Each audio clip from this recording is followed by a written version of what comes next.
morning, world. I'm Steve Rao, the host of Pod and Roku TV's World Edition.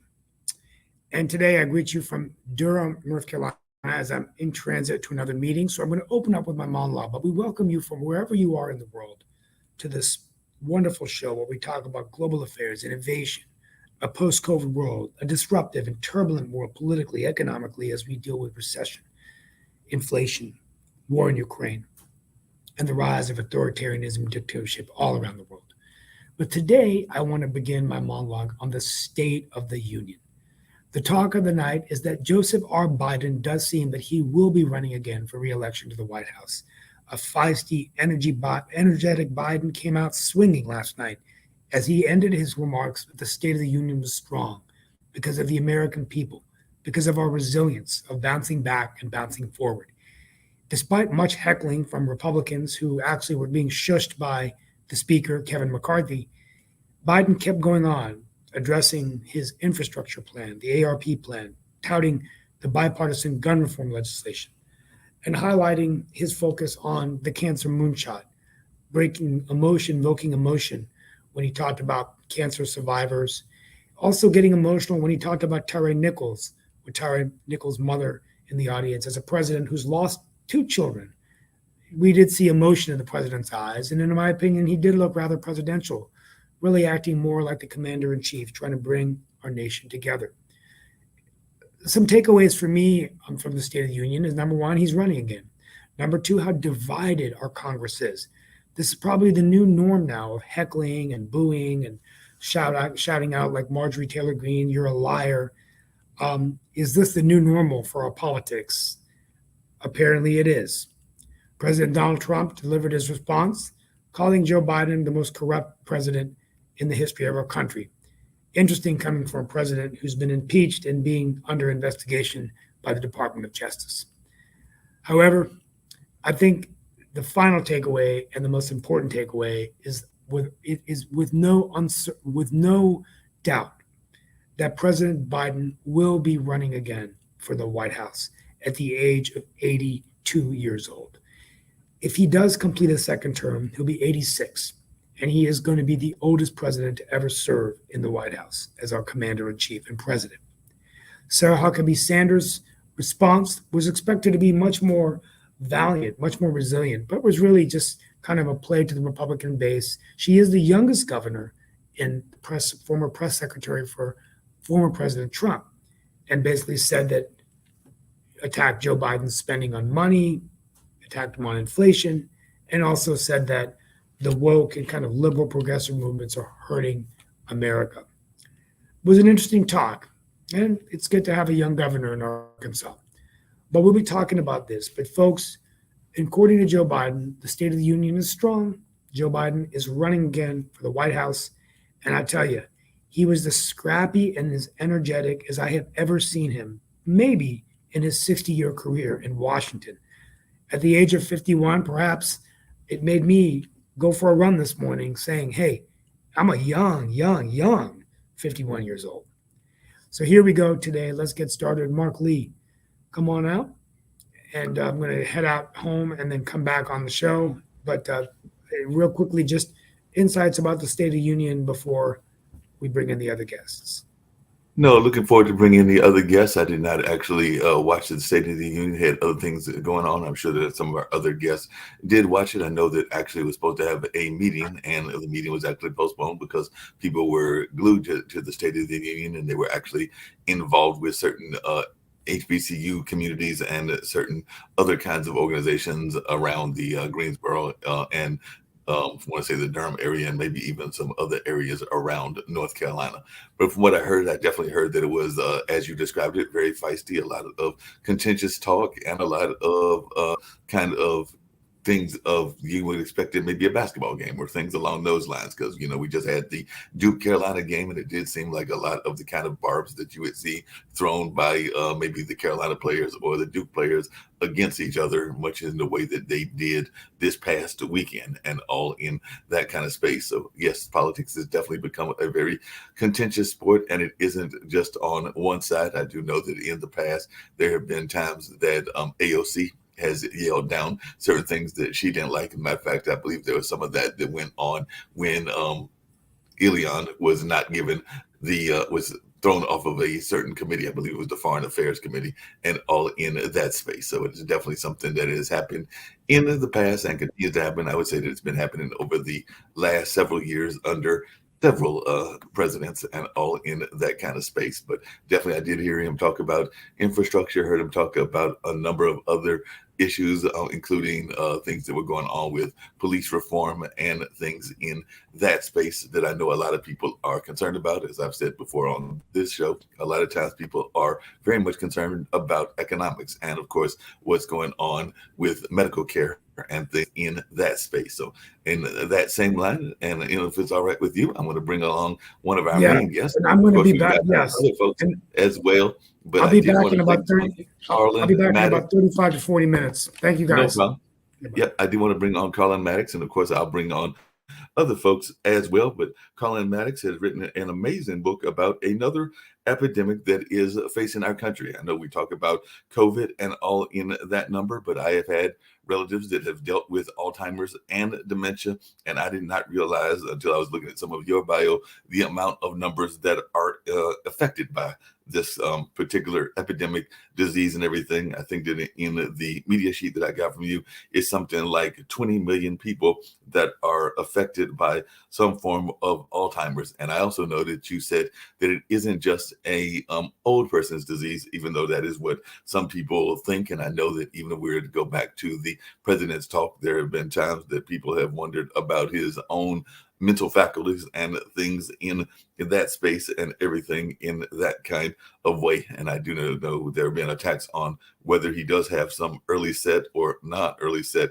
kind of things in that space. And if I can add to that, I know that a running joke that many people will say when they forget something or are absent-minded is that people are having quote unquote early timers, because they will say that it is not just that old man's disease, but when they are having that moment of that kind of dementia or whatever, or absent-mindedness, and they are a younger person. And one of the things that I was surprised to learn was that, like I said, it's not just an old person's disease, but there are people that are young that have it as well, and that it is impacting a lot of the lady population as well. But definitely glad to have you here with us, Carlin. And if you could share some of your insights. I know that art, and I am a big fan of art as well, because art is something that my dad has been involved in for a number of years, and he still has a lot of his faculties and is not having any kind of situation of that, knock on wood, and all of that, because he's very active in his life, even at the early 80s. I want to say he's around the same age as our president and all in that kind of space. But I was just wondering your take on how you came about this battle. I know that you are a fellow journalist, having worked at the St. Petersburg Times and all of that, but then your life lately has been dedicated to your work in Alzheimer's, partially because of what your wife went through. But if you can share some of that story for our audience, I'm sure that they would love to hear it. I just kind of reflected on some of it. Yeah, thank you, Mark. While you're just talking about the numbers there, before I get into our story, just to put this into a perspective, there's about 6.5 million people who've been diagnosed with Alzheimer's in the States. Alzheimer's is a form of dementia. It happens to be the largest form of dementia. But when you include the volunteer caregivers, that is the primary family caregivers who are taking care of loved ones with Alzheimer's, you're up to about 22, 23 million people being affected directly by this. If you put that in terms of population, Alzheimer's would be the 5th or 6th largest state in the country, behind California, Texas, Florida, New York, and then the state of Alzheimer's would have that kind of a population. But in terms of getting into our story particularly, my wife was diagnosed in 1997 with what's called early onset Alzheimer's. She had just turned 50 3 weeks prior to this diagnosis. So she was quite young with this. And if I had heard of Alzheimer's or was even aware of it, I became aware very quickly. And when we got the diagnosis, it was very hard to deal with. Our world was not turned upside down. Our world imploded before us. The day that we got the diagnosis, we went home, and Martha and I had a good long cry. Martha, just to give a little perspective on Martha, you were talking about politics earlier. She had been on our city council in St. Petersburg back in the mid 80s for 6 years. And the year before that, she ran, before she was diagnosed with Alzheimer's, she ran for an open state in the Florida State Legislature and lost that by 20 votes, which that disappointed us at the time. But afterwards, in hindsight, I was very glad she was not elected. But anyway, when we got this news and we had this long cry, Martha looked straight at me and she said, "I do not want to tell a soul. I don't want to tell my parents. I don't want to tell our children. I certainly don't want to tell our friends." That just gives an indication of how deep the stigma was with mental disability in those days, which I call sort of the dark ages of Alzheimer's. But it's still very much a stigma in many people's minds, and they don't know how to deal with someone who has Alzheimer's or is very, very forgetful, or just whatever the behavior is that comes out of having this disease.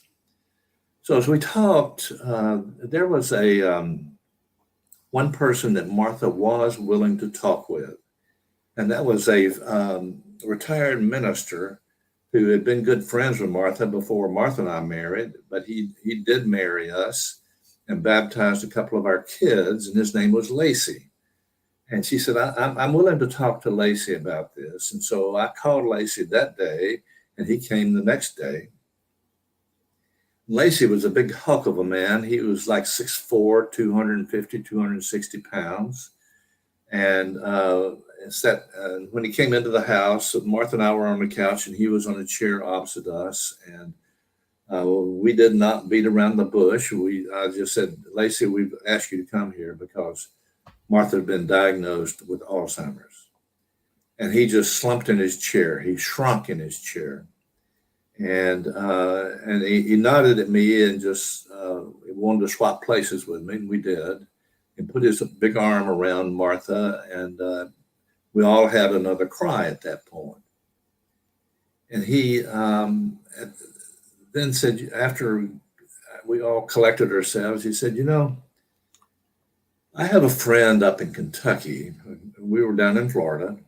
"I have a friend up in Kentucky, a sister, Elaine Prevale, who's with the Sisters of Loretta community there. And I send a lot of my friends there who are in the midst of one crisis or another. She probably has the best gift of discernment of any person I have met. And I would just encourage you to think about going to visit with her. I don't know what you would come out with, but I suspect it would be very meaningful." And so after Lacey left, Martha and I talked about it, and I got on the telephone and called and arranged a visit for us. And we went up there 3 weeks after Martha had gotten her diagnosis. That would be so her diagnosis was in September of 97. So it'd be in October that we went up to Kentucky to visit with this sister Elaine. And we were there for about a week, and it was just a wonderful week. It was just away from our whole scene, our whole setting, just helping us process as best we could what we had been told. And we did a lot of walking around. They had 800 acres of woods and pasture land and lakes and ponds and the like. And And but the time with Sister Elaine was just very meaningful. We didn't do a lot of talking. She let us. I mean, she let us do most of the talking. And Martha, I certainly grew to be attracted to Sister Elaine, and I think Martha was as well. And there were just several things, several insights she shared with us that were very meaningful to us. I mean, one of the first things she told us, she said, you might want to understand the difference between, excuse me, between being willful and being willing. And I had no idea what she meant. I was owning and running a business magazine here in the Tampa Bay area. That was a very willful proposition, activity. Martha had been into politics. And so neither one of us understood what she meant. She pointed us to a book and to look at, and I read that, and I still didn't understand what she was talking about. I'm sorry, got a little cough here. So that got us to thinking, what was she meaning? Well, I began to realize much of my life I'd been very stubborn, and Martha had been very stubborn, but we didn't come to any kind of full realization of that. I mean, most of the situations where we were up against a wall in something in our lives together, we just oftentimes just lowered our head and bulled our way through it, or somehow we came to some resolution of whatever that problem was. But we were up against a problem that we did not see a way through and did not see a resolution to. I mean, just if anybody is familiar with Alzheimer's, they know that it is, so to date, is an incurable disease. And there have been a lot of attempts at trying to find a cure, a medical cure, but so far it's been unsuccessful. There's been some improvement on helping to delay the onset of the symptoms, but not to actually cure the disease or even to manage it to any great degree. No. And Carla, along those same lines, I definitely want to bring in some of my other panelists and everything. I was just wondering, how are we doing? Because I know one of the things that Nick, one of the founders of this network, talks about is education. And I kind of alluded to it earlier, but how do you feel that we are doing in the sense of education and even educating people about how to deal with it? Should they have to face Alzheimer's and all in that kind of style of what's going on and everything? Because the education system starts hopefully at a very young age, but it goes all the way for some people up to college, but definitely through all of the grade school. And I was just wondering, do you think that we're doing enough to make sure that kids and others are educated with what to do? Because I know a lot of times people, when there are Alzheimer's patients or Alzheimer's in their family or even dementia, they don't always know what to do. And I know that sometimes people will have visits from relatives that are not there in the sense of who they're talking to and things of that nature. Because I know that I definitely had a great aunt that went through that. And sometimes they won't even recognize some of the own people in their own family, but they might have memories pulled back from past folks that were around and all in that space. So, and I know that one of the things that you showed on your media kit was a art picture that was done, and it looked like you were thinking that was a self-portrait. So I do know that art has also played an important role in the way that you and Martha dealt with this. But I'd love to hear your own thoughts and reflections. And Lee and others may have questions as well. And then, of course, we'll get to other things around the world. In terms of education, there are a lot more caregiver guidebooks out there today than there were back in 1997. I think the sort of the granddaddy of the guidebooks, which was around then, is called the 36-hour day, and it's been updated through the years, as I understand. I haven't read it recently, so that would be one place to go.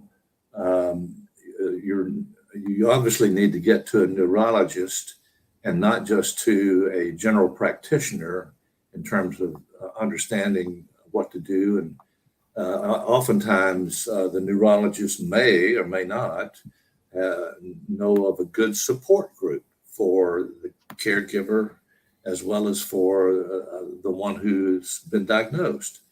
I asked our neurologist back then if he knew of one. He said, I know of one, but I would encourage you that it might not be healthy for you, because most of them are dealing at a very late stage of this disease, and it may depress you more than it would be of value to you.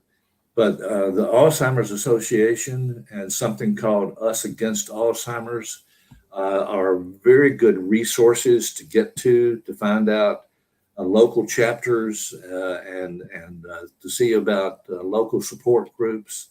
I know there's a hospital here in St. Petersburg that has a very strong support group and outreach with Alzheimer's and dementia. So there may be a hospital in their area.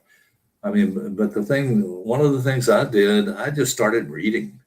And it was not just in reading in terms of Alzheimer's, but I was reading that, but anything that seemed to be tangential, anything that could seem to be able to contribute to what I wasn't even sure what I was looking for. I started off looking for, well, we're going to beat Alzheimer's. I want to find out how we can beat Alzheimer's, but I got beat down by that process pretty quick. But nonetheless, many of the books that I read and gave me some valuable insights. One of the things I did, I guess I don't know why I did, but I do know why I did. I started keeping a journal, and it was not at that time for, quote, spiritual reasons. It was because I had so much information coming at me, medical, emotional, psychological, mental, so much information coming at me. I just had to write it down so I could refer to it later as I went forward. And so I would tell someone that talk to your closest friends, talk to the local chapter of the Alzheimer's Association. You will find, probably as we found, that there were a number of Martha's friends who did not know quite how to deal with her. And so they just dropped to the side. I mean, it was not mean or whatever else. They just were at a loss on how to deal with someone who was, initially Martha did not lose an ability to speak, or was not losing her memory real bad, but just things were a little askew. The first time I began to wonder about what was going on, did not know, and did not have any idea what was going on, was a year before Martha was diagnosed, which would be in probably July or August of 1996. She was running, as I said, for an open seat in the Florida State Legislature.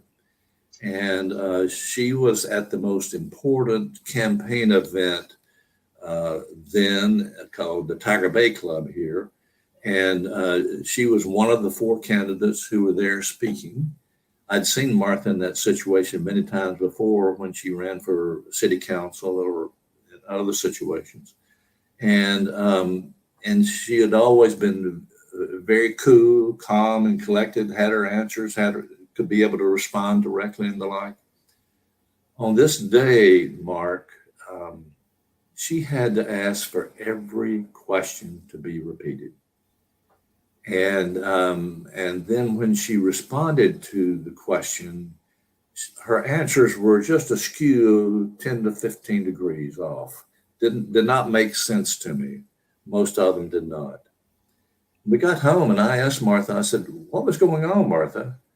And she didn't know what I was talking about. She said, well, I thought everything went fine. and that was probably the most significant reason why she lost the race, because of that day.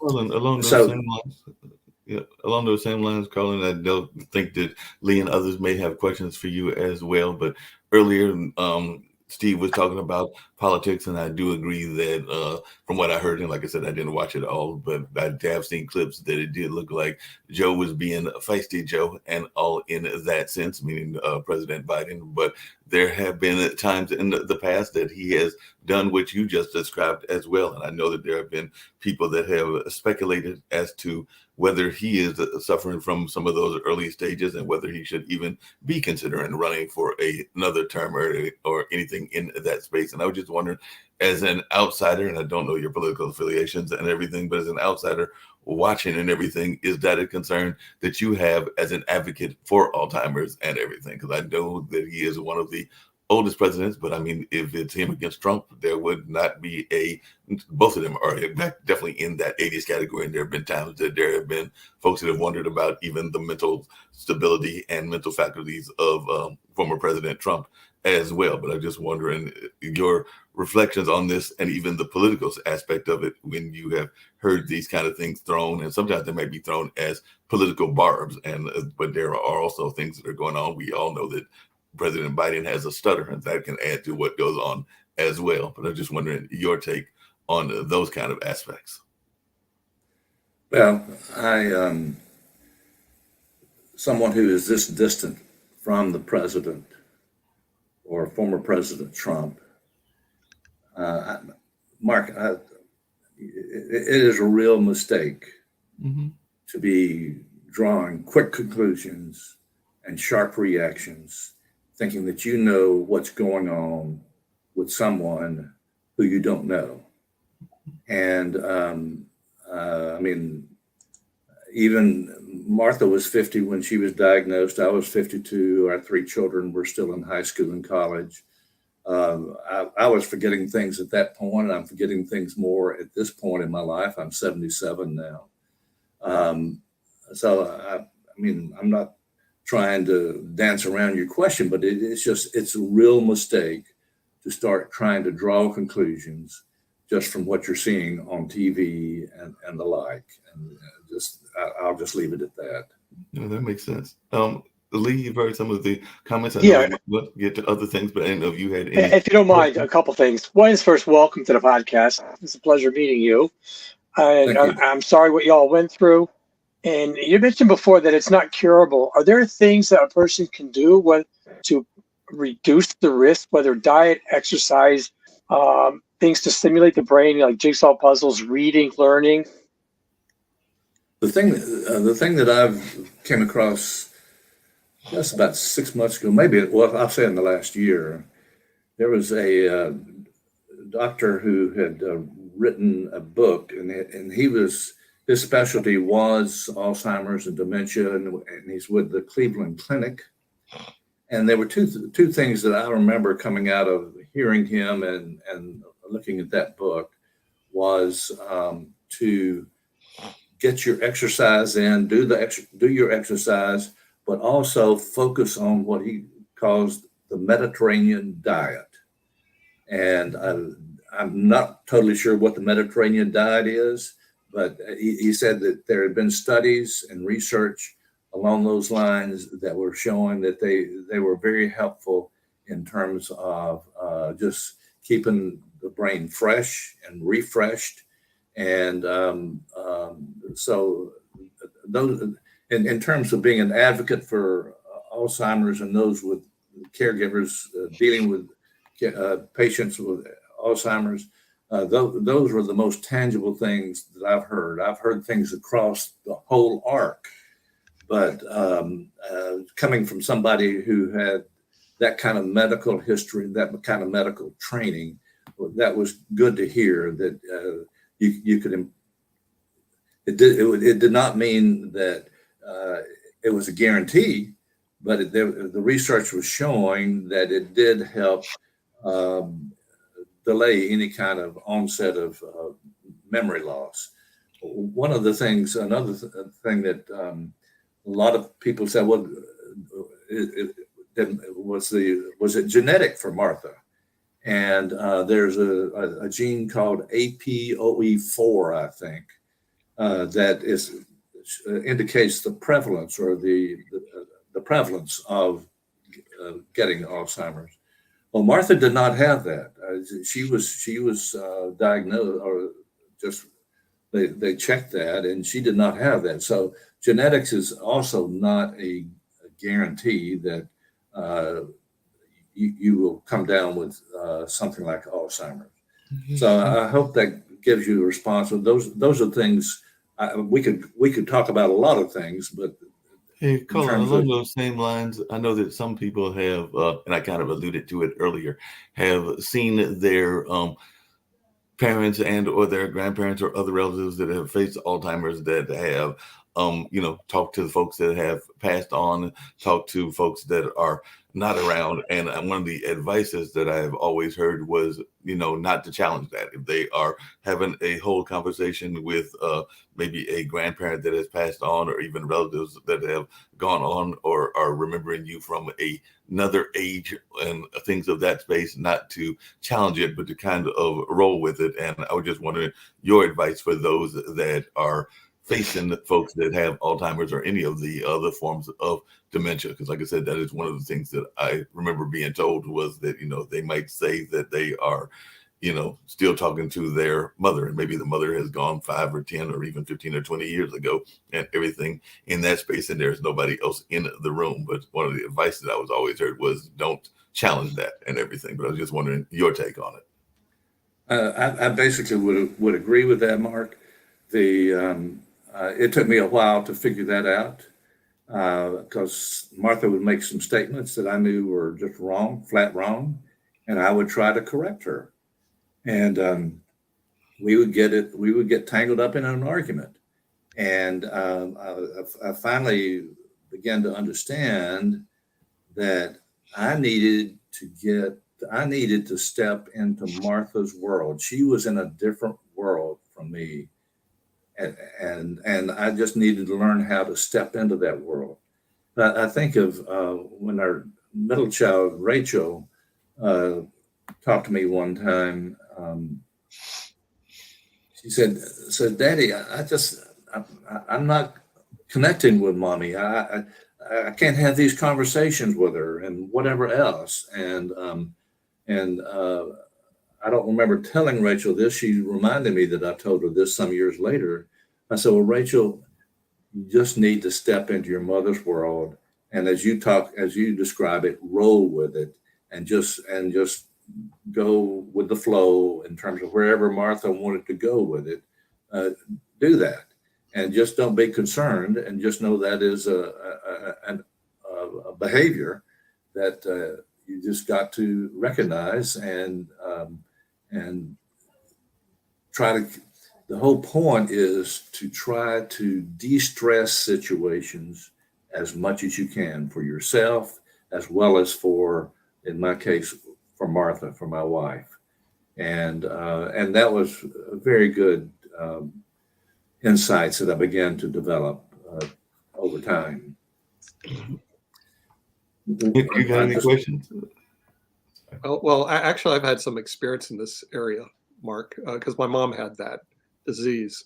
And what it was progressively degenerate over a period of time, like 8 years or something like that before she passed away.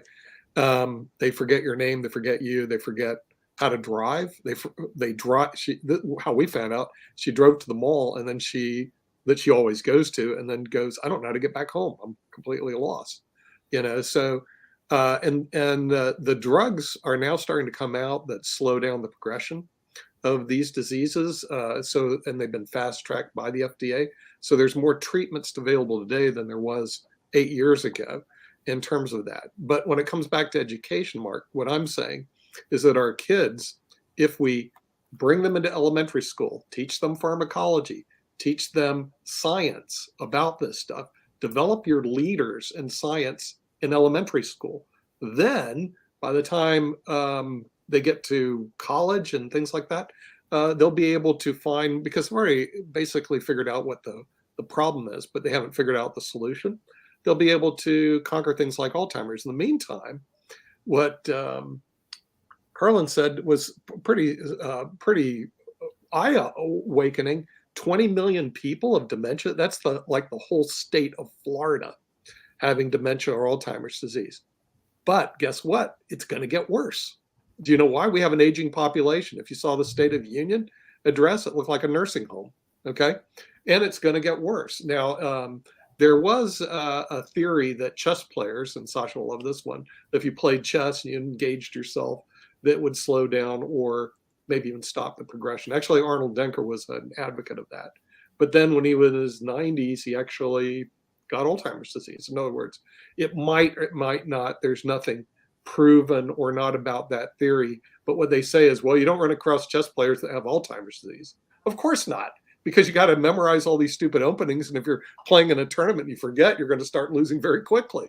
So, it'll be picked up quite rapidly. But honestly, the research has been scant. The Nick? treatments are coming out slow. And so we're going to be faced with an ever aging population as baby boomers get older, and that could just drag down the entire health system in the United States. Except this, nursing home. I'm sorry, Nick. Not covered by Medicare. Remember this: if you have to go to a nursing home, Medicare ain't gonna give you a dime. So you got to be really. You better have your own nursing home coverage because they don't cover that. Yelly. Nick, there's an expression about the brain: use it or lose it. Are people spending too much time watching TV and activities that don't stimulate the brain? Yeah. Well, that's actually one of the questions I was going to ask It's quite Carlin. possible. It's like I said, it's a theory out there. At least That's one of the among questions I was going to chess ask world. Carlin, because I know that Carlin, Maybe to encourage people like I to alluded chess. to earlier, he had talked about the art and the importance of painting to his wife and everything. So before we get to some other world issues and everything that I did say we were going to do that, I was expecting Steve back. But before we get to that, Carlin, can you talk about the importance of your wife being engaged and being engaged? I know one of the things she was engaged in was artwork, but I don't know what other kind of way she was staying active in order to hopefully slow the progression of the disease. Like you said, it is one that doesn't have really a cure and all, but it does seem like the artwork was something that relieved it to some degree. Yeah. Well, as a journalist, let me step back to something Nick said and correct it. Those with Alzheimer's in this country are estimated to be around 6.5 million or so, Nick. What I was referring to, the 20 million plus, it was those with Alzheimer's and plus the caregivers taking care of those with Alzheimer's. So that would be 22, 23 million people in this country, including those with Alzheimer's and their caregivers, just so the audience is not. So it's 6.5 million. Okay. In terms of what happened with Martha's art, Martha was not artistic. She had never really done art in the 25 years that we had been married at that point. Our sister-in-law, KK, came to Martha one day, and Martha really loved KK, and said, "Martha, I'm doing a watercolor painting class, and would you like to join me?" And the only reason I think Martha did it was because she liked and wanted to be with KK.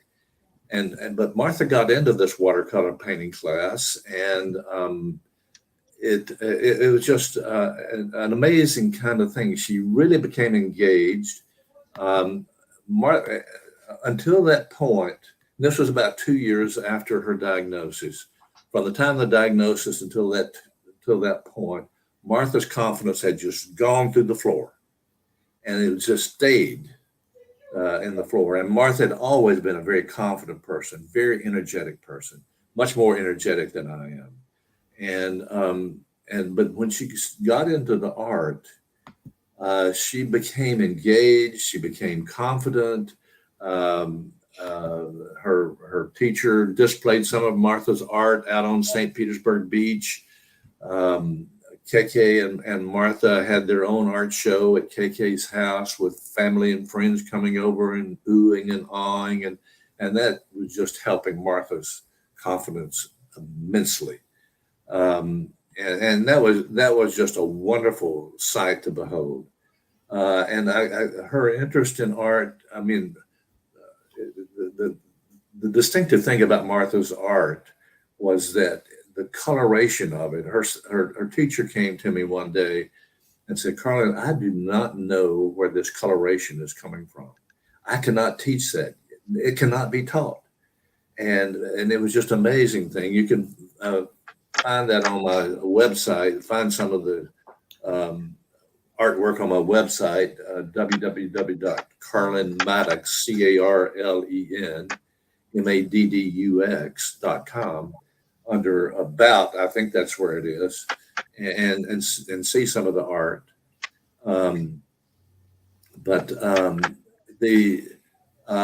It just really brought Martha out in a way. I mean, I remember one time we went out to a craft shop to get some materials, and she started bossing me around like she had in the old days.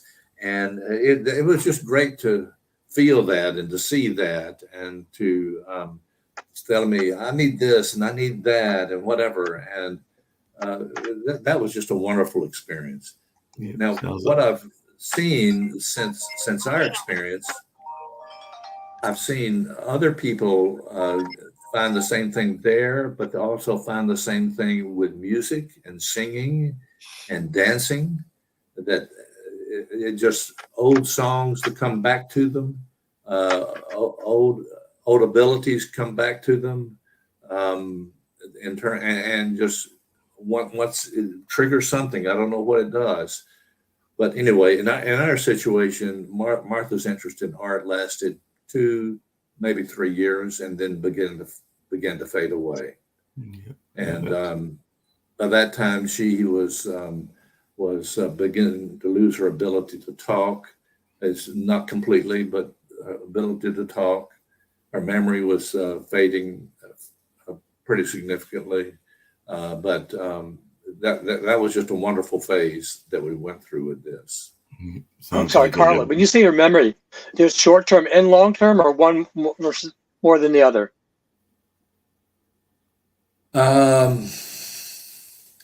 Well, ultimately, Lee, total memory went. But probably the short term. I mean, she remembered who I was. She remembered the children, remembered her parents and the like. But just in terms of what we did yesterday, was just an escape from her. I know that one of the tests that the neurologist put Martha through before she was as she was being diagnosed was to ask her, "Who's the president of the United States? I want you to start with 100, subtract by 7, and go all the way down as far as you can, 193, 86, and the like." And she didn't get very far with that. So I think most of the things I read say that the short-term memory goes more quickly than the longer-term memory recesses do.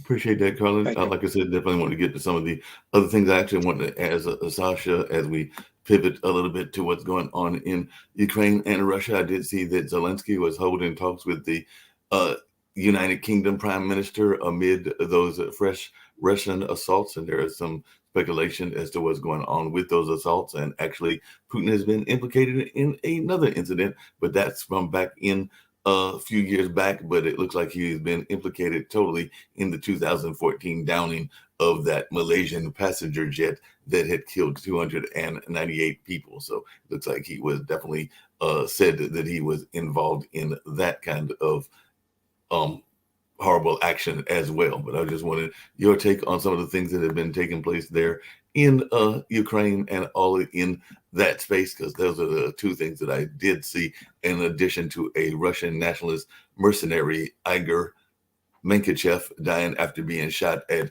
close range. So it does look like one of those Russian nationalists has been taken out as well. But that was some of the things that I was seeing in the world news from the Ukrainian standpoint. There is actually something in the drug world that involves New Zealand, and I may get to that or may not, but I was just wondering your take on what's taking place there in Russia. So, Sasha, it's on you.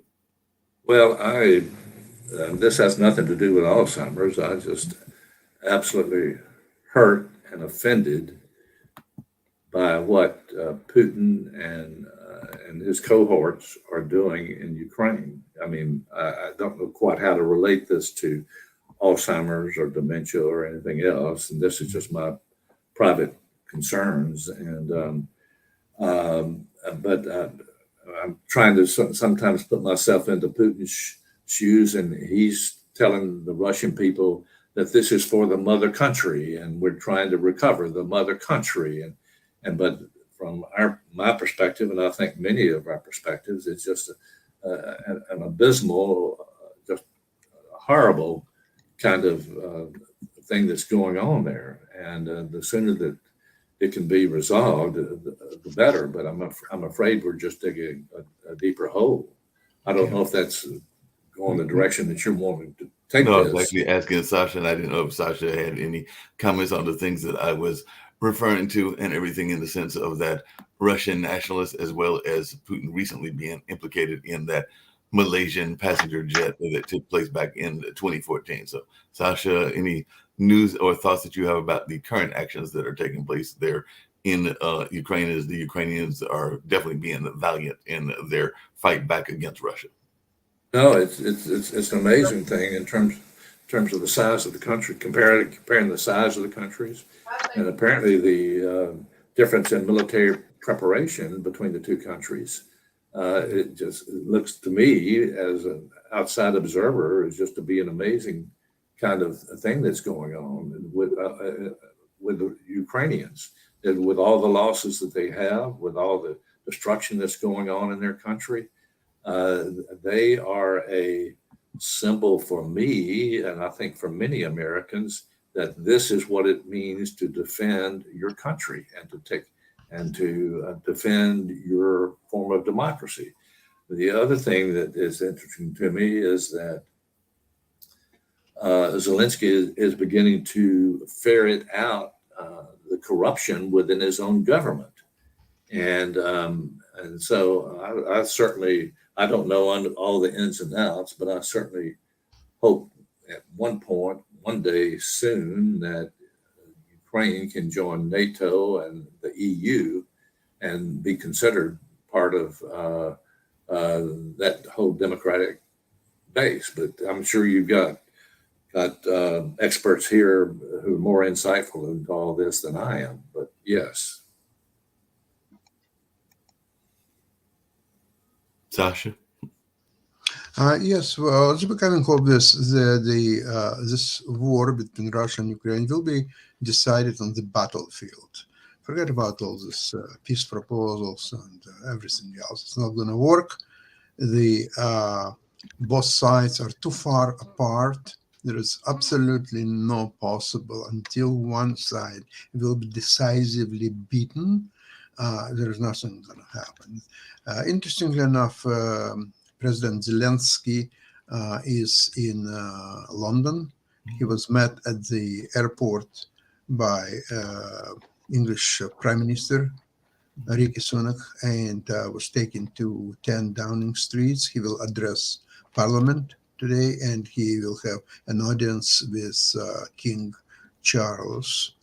And that's for Zelensky. Where is Mr. Putin?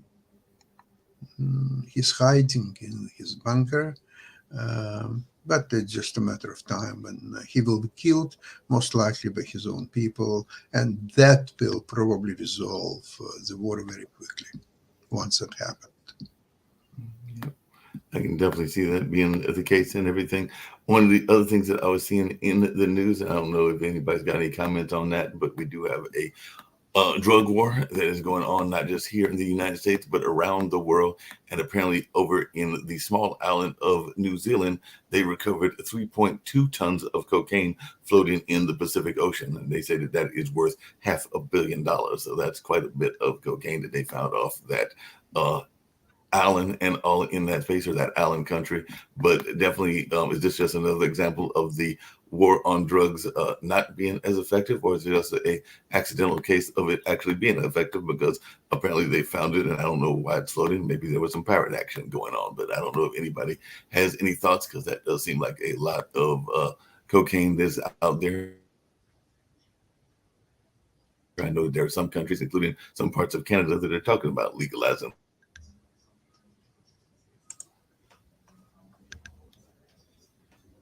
Well, who knew it floats? Right? Mark, are you frozen? Maybe I'm frozen, but go ahead and answer. I just real quick, we had a balloon coming over the United States. They were having drugs going through the water now, unattended to. Yeah. Another way of delivering this stuff. We've got kind of wonder what's going on in general, because like I said, we had the balloon float through. We've got drugs floating over there in New Zealand. So exactly where are these satellites that are supposed to be finding a lot of these things doing anyway? Because there's a lot of things that just seem to be unexplained, as Dan likes. Yeah, the biggest unexplained is how this thing. I Go guess ahead. Mark will be back in a few minutes. Let me, while Mark is going wherever Mark is going, sort of draw this back into my conversation. I mean, in terms of what I see with drugs and the use of drugs, we're all trying to find some way to overcome the pain of what we are going through. And some people obviously get deep into drugs. One of the practices that the Sister Lane that I mentioned up in Kentucky encouraged us to look into was the practice of meditation. And that, and I began to discover that a disease like Alzheimer's, as well as many, many crises, have some basic spiritual component to them, and emotional component, and we're trying to, the whole sense is, how do I get rid of the pain of all this? And if you go through 17 years of living with Alzheimer's, you begin to realize there's a lot of pain and a lot of toing and froing and tug of war and whatever else. But when Sister Elaine mentioned checking out meditation, I had never done that, and my particular religion had never been into meditation. We got back to St. Petersburg after a visit there, and I asked our friend Lacey if he was familiar with anything about meditation, and I was surprised that he did, and he pointed us to a Benedictine monk by the name of Father John Main, who had been practicing this and sharing this with many, many people. And his intention was to get it outside of the monastic walls into just the community at large. And so Martha and I did begin to practice meditation. We would sit side by side. I would hold her hand, and I didn't know if she would remember the word, but I began to practice using that word.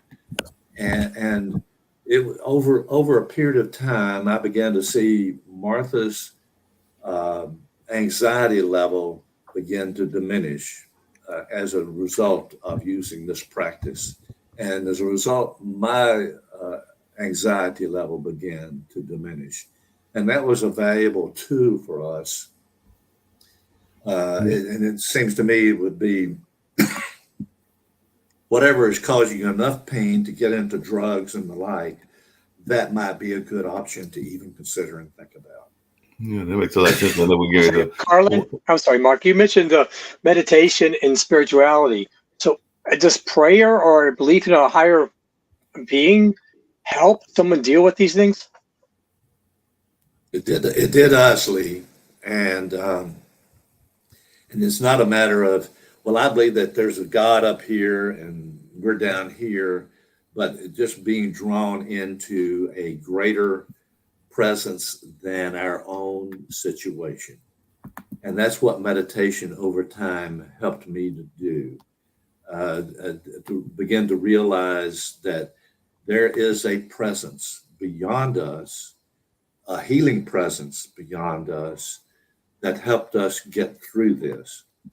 Was Martha cured? No, but in many aspects, I think I and our children, and I think Martha was healed through not necessarily a consciousness of this higher presence, but it really drew us out of ourselves, out of the pain of our situation, and helped us get through the day.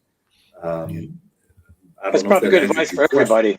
Yeah, that's very great advice for everybody. And I know we're getting ready to close out, but I was just going to bring up two other quick news stories, or three actually, just in passing, and we can talk about them on tomorrow. But it does look like Kim Jong-un is putting his daughter front and center during those lavish military events that they do. And there are a lot of speculation that she may be the one that is going to succeed, and that there may be a succession happening sooner versus later, because I know that there was some question as to where he was, but then he did appear for this military activity that they do on a regular basis. But there is some speculation that she's going to be the one to take over in that space. And a Missouri man who killed four despite his innocent claims was executed, and all in that kind of way. So I know that Missouri had been in the news because of that.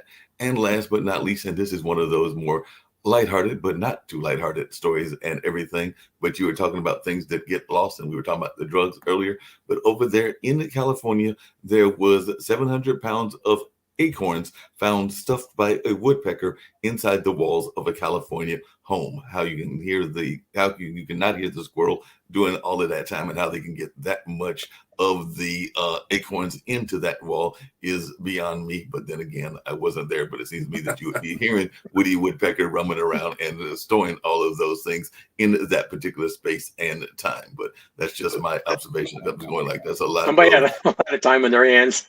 Yeah, Amazing. exactly. Uh-huh. It's a long, cold winter. Welcome back, Steve. Yeah, welcome back, Steve, and we'll give you the closeout and everything. We've had a very interesting and enlightening conversation, mostly around Alzheimer's. We did get to a few other issues as well, but definitely we learned a lot from Carlin, and definitely it was an insightful conversation. But I know that you usually do the opening and the closeout, so I'll turn it to you for the I closeout. want to thank Carl. I was in transit today, but thank you for being with us and sharing your stories. And we want to do whatever we can on the show to provide support mechanisms and networks for Alzheimer's and these terrible diseases. So whatever we can do to support that. My main closeout is we're going to be talking, this tomorrow a little bit more about the State of the Union, diving into, pretty clear now Joe Biden will run again for the White House. And what does that mean for what I do believe will be a Trump-Biden rematch in 2024. I am confident that he will win the nomination for the Republican Party, and I think it'll be Donald Trump and Joe again, an 80-year-old running against a 78-year-old for the White House. So the polling does have Trump. I know the Republicans are going to be happy, but the recent polling does show Joe Biden winning again, re-election against Trump. Although we have to go see whether the economy would factor in. But is it right for heckling and stuff during a president, regardless of who's in the White House, a Democrat or Republican? Definitely a new period of American politics where disruption, rancor, and just anger and division is across all political spectrums. But we'll be talking about the president's address tomorrow, and we want to thank you all for being with us today on Pod and Roku TV. We'll be back tomorrow for another edition. Thank you all. Be safe wherever you are.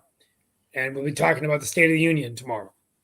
Thank you. Sounds great. And if Colin wants to stick around after this lovely outro banner, we can definitely have some after conversation and all. But definitely there is great programming that is continuing on the network. I know that our show around the metaverse will be actually airing later on today at 6. It sometimes is there on Tuesdays, but it's actually moving to Wednesday. So that'll be going on. And Grant McGaugh will be doing his Follow the Brand show at 7. And there are a number of other great shows that are coming your way as well, including, of course, Sasha's Modern Investment, which will be coming our way at 1 o'clock. So definitely look forward to that. And there are great programs that are right here on Pod TV, podtv.tv. And of course, you can find it on Pod TV Live on your Roku channels and all in that way. But there are various ways that you can catch it. But right now, we're getting ready to get on out of here, as Steve said. And we'll be back here on tomorrow on Thursday. But hope everybody's going to have a great day and a productive day. But right now, let's get on out of here. Y'all good.